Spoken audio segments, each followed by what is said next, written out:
Wala nang edit-edit, ito ang kwento.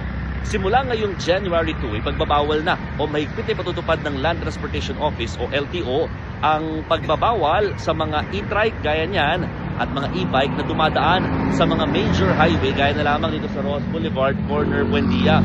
At ang pinakadahilan ng LTO dito ay syempre yung safety o kaligtasan daw ng mga nagmamaneho rin ng mga ganitong klaseng sasakyan dahil syempre yung una, yung speed capacity niyan compared to mga other vehicles na mga four-wheeled, talagang hindi siya makakasabay at maaaring makadisgrasya kung sakaling gigitna lalo ang mga naturang e-trike o e-bike.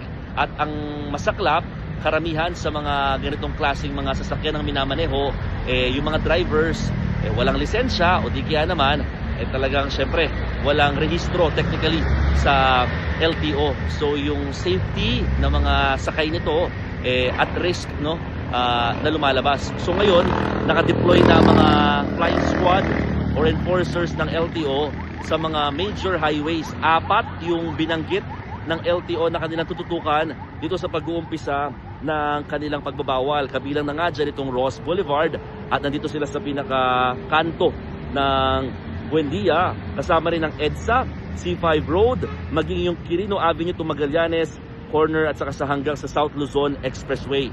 So, ang tanong, meron mga susunod pa ba na mga highway na kanilang tututukan? Meron pa rin daw.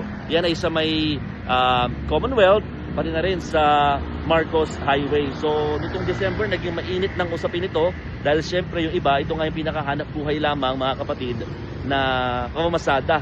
At ito yung pinakakanilang ginagamit no, na mode of transportation. So, hindi pa naman sila hinuhuli.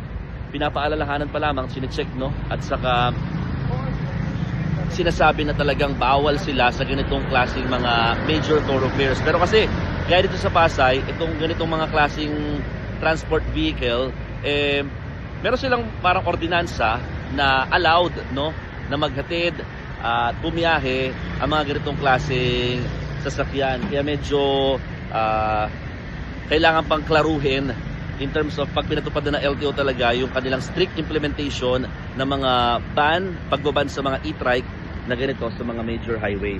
So ngayon, sila-check lang yung ORCR, no? Kung talagang tama ba yung papeles niya, kung sa nga ay pumapasada dito nga sa lugar. Sir, kung sakali talaga ipagbawalan nila, paano mangyayari sa inyo? Kung po sir wala pong ibang hanap buhay kundi ito lang Ayun na nga. Saka parang kayo sa Pasay, meron kayo no? Order na allowed naman. Opo. Oo, sige. Ayun na nga mga kapatid. So medyo problematic for them kasi ito na nga yung pinakahanap buhay nila. Pero ang sinasabi naman ng LTO, again, their concern is yung safety lang ng mga nasa loob ng e-trike at syempre ng mga motorista din na nasa mga highway kung sakasakali makakasabay nila yung mga ganitong klaseng sasakyan. O paano? Ako po si Mon Gualvez ng News 5 at yan ang aking istorya ngayong araw.